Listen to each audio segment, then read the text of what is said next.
श्री सद्गुरु महाराज की जय। प्रातः स्मरणीय अनंत श्री विभूषित परमाराध्य संत सद्गुरु महर्षि में परमहंस जी महाराज का प्रवचन गुरु गोविंद सिंह की महानता। इस प्रवचन का 5वां भाग। महर्षि में ही सत्संग सुधा सागर। रीति से परमात्म भक्ति अवश्य करनी चाहिए। कोई कोई परम ज्ञानवती विशेष साधिका बहुत से पुरुषों की पथ प्रदर्शिका थी और अब भी हैं। उन पर उनके शिष्यगण धर्म मातृभाव श्रद्धा पूर्वक रहकर उनके आश्रित रहते हैं। उसी तरह पतिव्रता स्त्रियां भी अपने सद्गुरु पर धर्म पिता का भाव रखकर उनके आश्रित रह परमात्म भक्ति का साधन करती हैं। धर्म पिता गुरु जाति जे दृढ़ता लावई, संत चरणदास जी। जैसे किसी स्त्री के पिता, ज्येष्ठ भ्राता और ससुर उसके लिए पर पुरुष तो हैं ही, परंतु वे उसके लिए गुरुजन भी हैं। वैसे ही सद्गुरु भी उनके लिए गुरुजन ही हैं। पिता, ज्येष्ठ भ्राता और ससुर आदि के निकट संबंधी गुरुजनों से संभाषण और सदुपदेश आदि ग्रहण करने से उनकी समयोचित सेवा से स्त्रियों के सती धर्म पालन में हानि नहीं होती।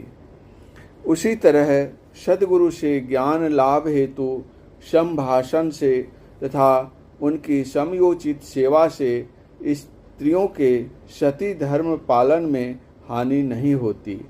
पांडवों की माता कुंती देवी ने दुर्वासा मुनि की अधिक दिनों तक बड़ी सेवा की थी।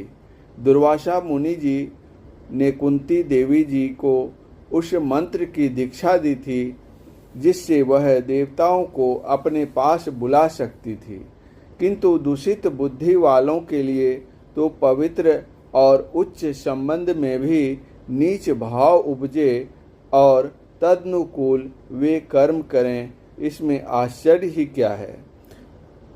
गुरुडम जैसा किसी को सदोष झलकता है, उपदेशक डम और प्रचारक डम भी वैसे ही सदोष झलकना चाहिए। परंतु सद शिक्षा और सद दीक्षा का प्रचार अनिवार्य है, नहीं तो संसार की बड़ी हानि होगी।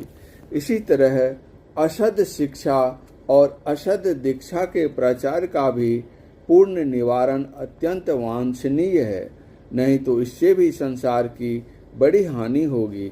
इसके लिए सदाचार का पालन करो। सदाचार पालन के लिए पंच पापों झूठ, चोरी, नशा, हिंसा और व्यभिचार से बचो। हिंसा 2 प्रकार की होती है, वार्य और अनिवार्य। श्वास लेने, खेती करने और अपना राज्य बचाने के लिए युद्ध करने में जो हिंसा होती है वह अनिवार्य हिंसा है। गुरु गोविंद सिंह गुरु भी और हथियार रखने वाले भी थे। वे उदार भी बहुत थे। एक बार युद्ध के समय उन्होंने एक सिख सिपाही से कहा कि जो सिपाही युद्ध करते करते गिर जाए उसे पानी पिलाया करो।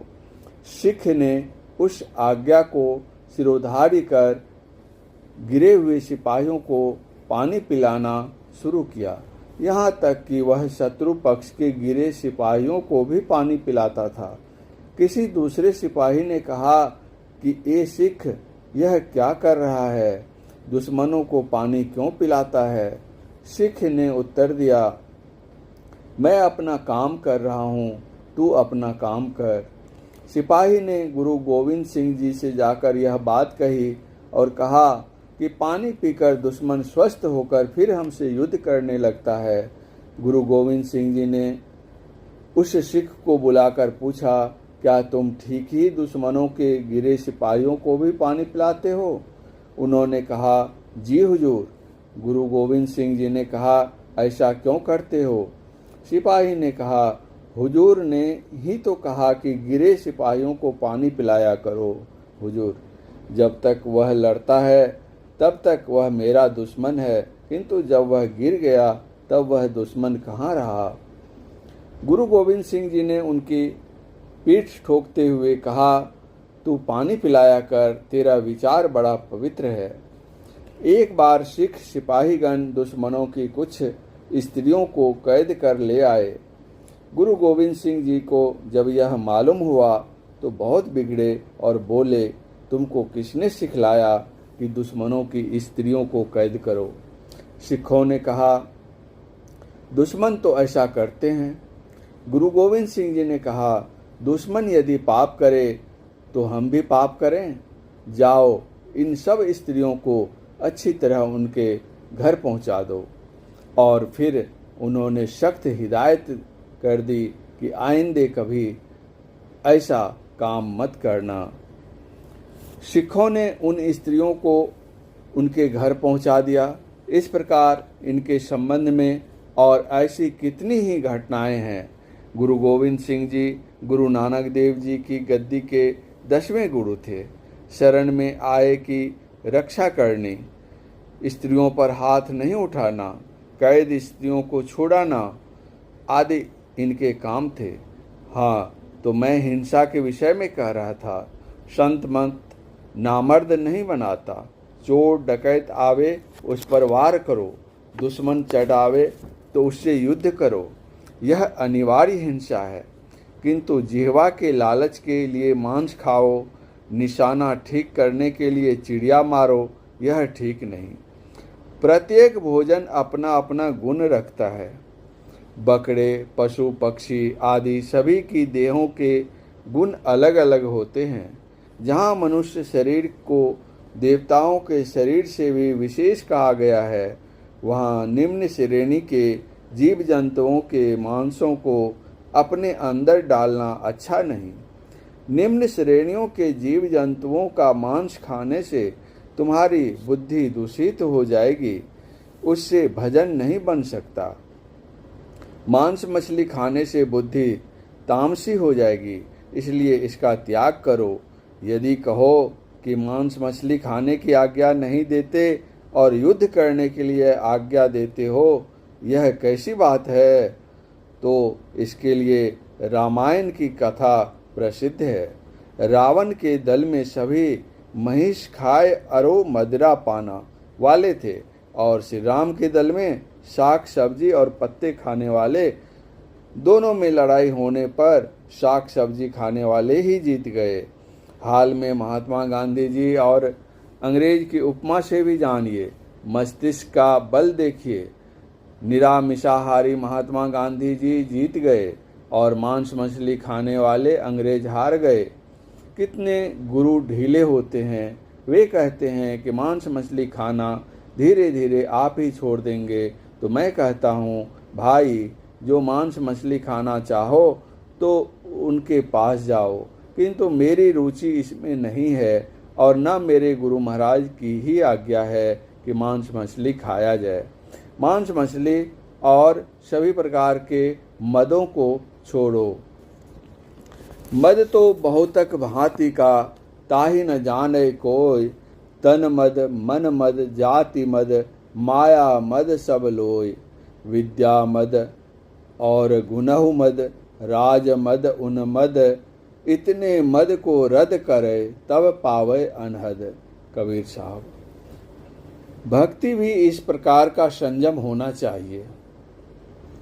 यह तो निषेध हुआ। अब विधि वचन सुनो, क्योंकि विधि निषेधमय कलिमल हरणी, कर्म कथा रविनंदिनी वर्णी। विधि वचन है, एक ईश्वर पर विश्वास करो, उसी का पूरा भरोसा करो, जिसके स्वरूप का वर्णन किया गया। ईश्वर की प्राप्ति अपने अंदर में होगी, इसका दृढ़ निश्चय रखो। त्रिकाल संध्या करो, ध्यान करो, सत्संग करो, गुरुजनों की सेवा करो, अनासक्त भाव से रहकर अपने कर्तव्यों का पालन करो। स्त्री, पुत्र, भाई, भतीजे, परिवार आदि के लिए अपना हृदय खीरा बनाकर रखो। अंदर सबसे हटे रहो, बाहर सबसे मिले रहो। नहीं हटोगे तो भी हटना ही पड़ेगा, जबरदस्ती हटना पड़ेगा। यदि पहले से नहीं हटे रहोगे तो बहुत दुख होगा। इसलिए संसार में अनासक्त होकर रहते हुए कर्तव्य पालन और परमात्मा भजन करो तो दुख नहीं होगा। परम पूज्य गुरुदेव का यह प्रवचन अखिल भारतीय विशेषाधिवेशन शिकलीगढ़ धरहरा पूर्णिया में दिनांक 26/12/1955 ईस्वी को अपराह्नकालीन सत्संग में हुआ था। श्री सद्गुरु महाराज की जय।